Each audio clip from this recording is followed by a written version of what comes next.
जी students, हम लोग discuss कर रहे थे रूल्स ऑफ रेजोनेंस। आज हम डिस्कस करेंगे फोर्थ रूल ऑफ रेजोनेंस। इसके मुताबिक है the real molecule called the resonance hybrid is always more stable then any canonical form. अब इसके बाद हम देखेंगे व्हाट इज़ रेजोनेंस एनर्जी।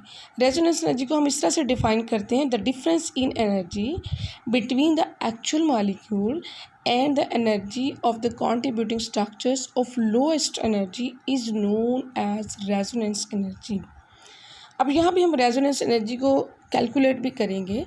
हम यहाँ से इसको इस तरह से कैलकुलेट करेंगे स्टूडेंट्स। हम एज्यूम कर रहे हैं कि साइक्लोहेक्सीन में एक डबल बॉन्ड है। जब इसमें हम हाइड्रोजनेशन का मतलब ये है कि एडिशन ऑफ हाइड्रोजन, ठीक है। साइक्लोहेक्सीन को हम कन्वर्ट करें साइक्लोहेक्सेन में, तो हमारे पास जो अमाउंट इवॉल्व हो रही है वो कितनी है, 120 किलो जूल पर मोल, ठीक है। अगर हम ये ज्यूम करते हैं कि ये एक डबल बॉन्ड से इतनी है, तो 3 डबल बॉन्ड होंगे तो हमारे पास कितनी एनर्जी आनी चाहिए स्टूडेंट्स, 360 किलो जूल पर मोल। ये हमारे पास नेट एनर्जी आनी चाहिए।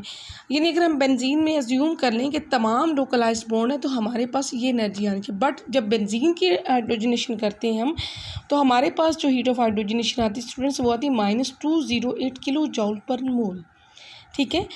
अब रेजोनेंस एनर्जी कितनी हमारे पास आ जाती है, ये हमारे पास हम ये ज्यूम करते हैं कि 3 लोकलाइज्ड बॉन्ड है तो उसमें इतनी आनी चाहिए। तो उसमें से फिर हम ये वैल्यू जो इसको माइनस करेंगे और जो हमारे पास नेट अमाउंट होगी उसको हम कहेंगे this will be the resonance energy for benzene, ठीक है, 152 किलो जूल पर मोल। नेक्स्ट स्टूडेंट्स हमारे पास है 5 rule. All the contributing structures do not contribute equally except they have the same energy। यहाँ पे यह मैंने नहीं राइट डाउन किया बट मैं आपको साथ साथ बताती चलूँगी।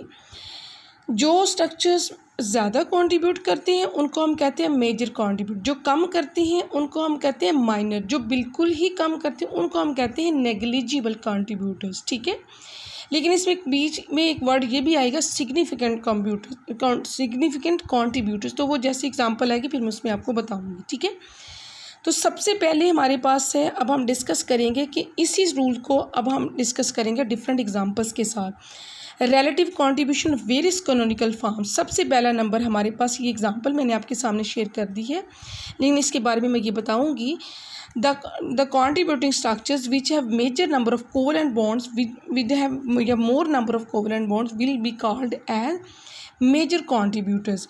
अब ये जो है हमारे पास with less number of covalent are called minor contributors, but they have charge separation, and the third one is with have charge separation but least number of covalent bond they are called as negligible contributors. अब covalent bonds अगर हम count करें तो कैसे हमारे पास यहाँ पे students 2, 3, 4, 5, इसमें हमारे पास 4 आते हैं और इसमें हमारे पास 3 आती हैं, ठीक है।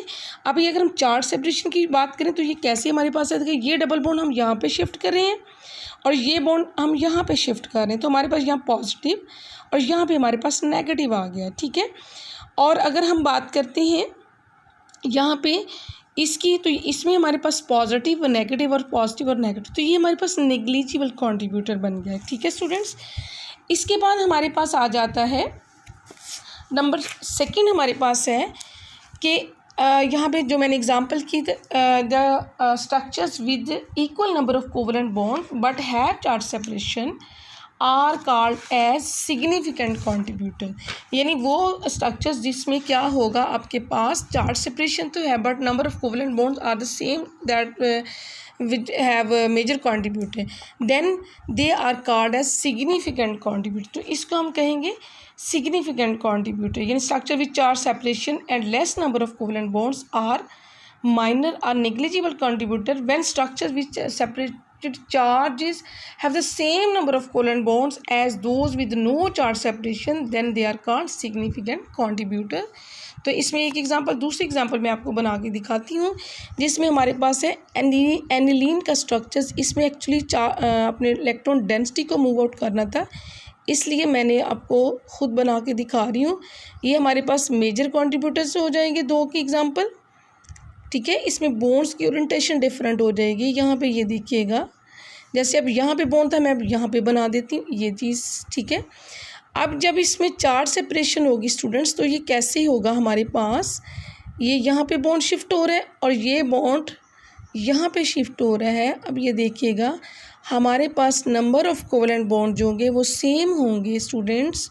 यहाँ डबल बॉन्ड आ जाएगा और इसके ऊपर पॉजिटिव चार्ज, यहाँ पे नेगेटिव, ये डबल बॉन्ड। अब ये जो इलेक्ट्रॉन इधर को मूव करेगा और ये इधर को मूव करेगा हमारे पास, ये चीज़ देखिएगा। अब ये हमारे पास इस तरह से स्ट्रक्चर बनेगा NH2 पॉजिटिव।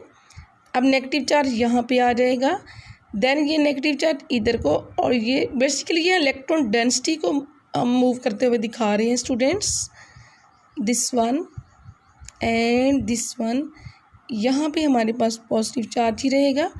अब हमने जो बॉन्ड यहाँ पे हमने पीछे जहाँ पे एरो का निशान, वहीं पे हमने डबल बॉन्ड की पोजीशन जो है वो लगानी है, ठीक है। तो ये स्टूडेंट्स हो जाएंगे सिग्निफिकेंट कंट्रीब्यूटर्स, ठीक है, और ये हो जाएंगे मेजर कंट्रीब्यूटर्स, ठीक है।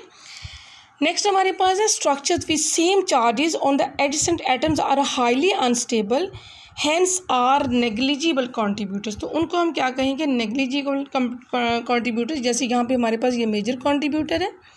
अब ये कैसे बॉन्ड डबल यहाँ पे आया है, ये वाला जो है हमारे पास, ये वाला स्ट्रक्चर कैसे बना है, ये वाला ये हमने यहाँ पे शिफ्ट किया है और ये हमने यहाँ पे शिफ्ट कर दिया बॉन्ड, ठीक है। और जो तीसरा स्ट्रक्चर है यहाँ पे पॉजिटिव चार्ज, यहाँ पे भी पॉजिटिव चार्ज, ये हमने इसी से बनाया ये वाला, और ऐसे करके, ठीक है। यानी बेसिकली हम पहला जो है वो इस तरह से बना रहे हैं, ये बॉन्ड यहाँ पे शिफ्ट कर रहे हैं, और जो लास्ट वाला स्ट्रक्चर है वो भी ये लोन पेयर यहाँ पे शिफ्ट करके बनाएंगे और ये बॉन्ड यहाँ पे शिफ्ट कर दें। तो यहाँ पे हमारे पास 2 नेगेटिव चार्ज, अब सेम एडजेसेंट एटम पे पॉजिटिव चार्ज है, so that's why it is highly unstable. Next है हमारे पास structures with a negative charge on more electronegative atom are more stable, यानी मेजर कंट्रीब्यूटर हो जाएगा वो। या हम इसके बाद हमारे पास है मोर स्टेबल। जैसे यहाँ पे हम देखते हैं ये हमारे पास विनाइल साइनाइड का फार्मूला है, ठीक है। यहाँ पे हमने क्या किया, ये हमारे पास मोर इलेक्ट्रोनेगेटिव है एज़ कम्पेयर टू कार्बन, तो ये इसको हम कहेंगे मोर स्टेबल, या मेजर कंट्रीब्यूटर में भी ये भी आ सकता है, ठीक है। या सॉरी सिग्निफिकेंट, ये सिग्निफिकेंट कंट्रीब्यूटर होगा, ये मेजर होगा, और ये माइनर कंट्रीब्यूटर होगा, ठीक है। यहाँ पे हमारे पास लेस इलेक्ट्रोनेगेटिव एटम पे है और ये मोर इलेक्ट्रोनेगेटिव एटम पे पॉजिटिव है, ठीक है। It's negligible contributor. And the last one rule जो है इसी के अंदर आ रहा है, 5th वन रूल के अंदर 5th इसका पॉइंट है, structures with bond angles and bond lengths, यानी जिसमें हमारे पास होगा, यानी जिसकी बॉन्ड एंगल्स बॉन्ड लेंथ जो रिजेंबल करेंगे विद रेजोनेंस हाइब्रिड, वो मोर स्टेबल होंगे, ठीक है, as compare to with distorted bond lengths and bond angles, वो हमारे पास जो है वो माइनर कंट्रीब्यूट होंगे। जैसे ये जो स्ट्रक्चर है दोनों, ये जैसे कि मैंने आपको रेजोनेंस मेथड में बताया था कि 2 रिप्रेजेंटेशन है स्टूडेंट्स, एक क्यूल साइंटिस्ट ने हमें दी थी और दूसरी हमें डिवास साइंटिस्ट ने दी थी। This will be the major contributor and this will be the minor contributor, because इसमें बॉन्ड लेंथ और बॉन्ड एंगल्स जो हैं वो उस स्ट्रक्चर के साथ जो है इसको क्लोजली रिजेंबल नहीं करती जो रियल मॉलिक्यूल है या रेजोनेंस हाइब्रिड है। That's why they will be minor contributor and they will be major contributor.